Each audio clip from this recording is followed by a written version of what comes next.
নমস্কার, কেমন আছেন সবাই? আশা করছি ভালো আছেন। আজকে আমি আপনাদের সাথে শেয়ার করব উড়িষ্যার জনপ্রিয় একটি বিখ্যাত মন্ডা পিঠার রেসিপি, যেটা দেখতে যেমনি সুন্দর, খেতে তার থেকেও আরও সুন্দর। এতটাই দুর্দান্ত টেস্টে ভরা এবং দেখতেও ভীষণ সুন্দর। আজ আমি সেই বিখ্যাত উড়িষ্যার মন্ডা পিঠা আপনাদের সাথে শেয়ার করছি। আপনারা দেখুন, আশা করছি আপনাদের খুবই ভালো লাগবে। আর যদি ভালো লাগে তাহলে ভিডিওটি দেখার শুরুতে একটি লাইক দিয়ে ভিডিওটি দেখার অনুরোধ রইল। পিঠাটা রেডি করার জন্য আমি এখানে দেখো গ্যাস অন করে গ্যাসেতে একটা কড়াই বসিয়ে দিয়ে 1 কাপ পরিমাণে দুধ দিয়েছি। আর দুধের মধ্যে দিয়ে দিয়েছি এখানে বাতাসার গুঁড়ো। আমি এখানে গোটা বাতাসাগুলো না দিয়ে বাতাসার গুঁড়োটাই দিয়েছি। দিয়ে খুব ভালোভাবে একটু নেড়ে ছেড়ে দুধের সাথে বাতাসাটা মিশিয়ে নিয়েছি। এরপর একটা এলাচকে গুঁড়ো করে দিয়েছি, যাতে করে সেন্টটা বেশ সুন্দর আসে। আর এবারে ঘন ঘনভাবে নেড়ে এর মধ্যে দিয়ে দিলাম আমি নারকেল কোড়া। অবশ্যই নারকেল কোড়োটা আমি একটু চিনি দিয়ে নেড়ে রেডি করেছিলাম, যাতে করে নারকেলটা না খারাপ হয়ে যায়। তার জন্য একটু চিনি দিলে ভালোভাবে এটাকে রেখে দিয়েছিলাম। তো তার জন্য এখানে আমি চিনি আর অ্যাড করছি না। চিনিটা না দিয়ে, যেহেতু আমার নারকেলের মধ্যে চিনিটা দেওয়াই আছে, আর চিনিটা দেবো না। দিয়ে এইভাবে অনবরত নেড়ে নেড়ে খুব ঘন করে আমি একটা পুর রেডি করে নেব।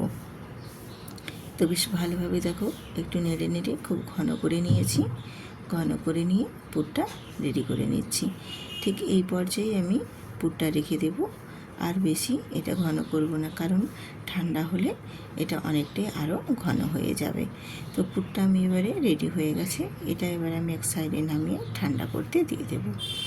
তো পুরটা রেডি করে নেওয়ার পর আমি এখানে ওই কড়াইয়ের মধ্যে আবারও দিয়ে দিয়েছি 2 কাপ পরিমাণে দুধ। আর এই দুধের মধ্যে দেব আমি হাফ চামচের মতো এখানে ঘিটা দিয়ে দুধের মধ্যে খুব ভালোভাবে মিশিয়ে নেব। আর আমি এখানে গ্যাসের ফ্লেমটা একদম লোতে রেখেছি।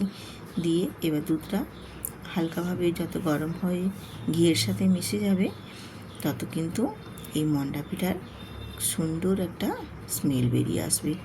এই দুধ আর ঘি মিশে গিয়ে একত্রে এত সুন্দর একটা স্মেল বেরোবে, কি বলবো বন্ধুরা, ভীষণ সুন্দর। এতটাই টেস্টফুল একটা সুন্দর গন্ধ বেরিয়ে আসে। আর এখানে আমি দেখো 2 কাপ দুধের জন্য নিয়েছি এখানে এক ডাবুর মতো আমি এখানে চালের গুঁড়ো নিলাম। আমি প্রথমেই কিন্তু আগে 1 ডাবুই দিয়েছি চালের গুঁড়োটা, তারপর পরিমাণ মেপে মেপে আমি দিয়ে দেব। তো যেহেতু 1 ডাবুতে এখানে আমার দুধের থেকে অনেকটাই ছিল, তার জন্য আমি আবারও আরেক ডাবু নিলাম। দিয়ে আর এর মধ্যে অল্প অল্প করে বারে বারে মিশিয়ে মিশিয়ে পুরো আমি চালের গুঁড়োটা এই দুধের সঙ্গে একদম খুব ভালোভাবে একটা ডো রেডি করে নেব। তো আমার এখানে দেখো 2 কাপ দুধের জন্য 2 কাপ ডাবুর চালের গুঁড়োর প্রয়োজন হয়েছে। আর কিন্তু দেওয়ার দরকার নেই। এবারে খুব ভালোভাবে আমি চালের গুঁড়োটা দুধের সাথে খুব ভালোভাবে মিশিয়ে নেব। তো যত ভালোভাবে মেশানো হবে ডোটা কিন্তু বেশ সুন্দর হবে। আর যখন দেখবে খুব সুন্দরভাবে ডোটা একদম রেডি হয়ে যাচ্ছে, তখন দেখবে কড়া থেকে আপনাতেই নিচের থেকে ছেড়ে উঠে চলে আসবে। তখন জানবে খুব ভালোভাবে একদম মাখানোটা রেডি হয়ে গেছে। তো এবার আমি একটা ঢাকনা দিয়ে 10 মিনিটের জন্য এটা রেখে দেবো সেট হয়ে যাওয়ার জন্য। তো 10 মিনিট পরে ফিরে এসেছি, তোমাদের দেখো দেখিয়ে দিচ্ছি কতটাই সফট হয়েছে। আর আমি আগে যেহেতু দুধের মধ্যে চালের গুঁড়োটা দিয়েছি, তার জন্য তখন আমি লবণের ব্যবহার করিনি। এরপর আমি এখন একটু যতটা প্রয়োজন 1 চিমটির মতো আমি এখানে লবণ অ্যাড করে দিয়ে খুব ভালোভাবে এটা ঠেসে ঠেসে মেখে নেব। তো একটু ভীষণই গরম আছে, তার জন্য আমি একটু ঠান্ডা করে নিয়ে তারপর এই চালের গুঁড়োটা খুব সুন্দরভাবে আমি ঠেসে ঠেসে মেখে নেব। ডোটাকে খুব সুন্দর করে কিন্তু ঠেসে ঠেসে মেখে নিতে হবে। যেহেতু এটা চালের ডো, তার জন্য কিন্তু মাখাটা খুব ভালোভাবে রেডি করে নিতে হবে। তো আমার মোটামুটি দেখো এটা রেডি হয়ে গেছে। আমি এবার এটা এক সাইডে রেখে দিয়ে এবারে আমি পুর আর ডো দুটোই একসঙ্গে নিয়ে নিলাম। তো দেখো আমার পুরটা কিন্তু অনেকটাই সেট হয়ে গেছে ঠান্ডা হয়ে যাওয়ার পর। এবারে আমি ওই চালের ডোটা থেকে একটু একটু অল্প অল্প করে নিয়ে একটা নেচির আকারে হাতে গোল গোল করে ঘুরিয়ে একটা নেচির শেপ দিয়ে দিলাম। দিয়ে ওর থেকে আমরা যেমন পিঠে বানানোর জন্য যেমন খুলি করে নিই ঠিক বা বাটি তৈরি করে নিই, সেই রকম একটা বাটি তৈরি করে নিলাম। দিয়ে ওর মধ্যে আমি পুরটা দিয়ে দেব।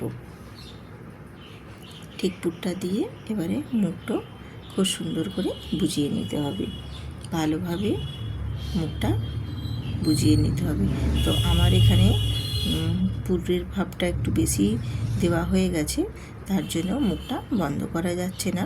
তো যাই হোক, প্রথমে একটা প্রয়োজন মতো বোঝা গেল না, তার জন্য এখানে আমি একটু হয়ে গেছে। তো হাতের মধ্যে ঠেসে ঠেসে আমি এটা একদম পারফেক্টভাবে করে নিচ্ছি।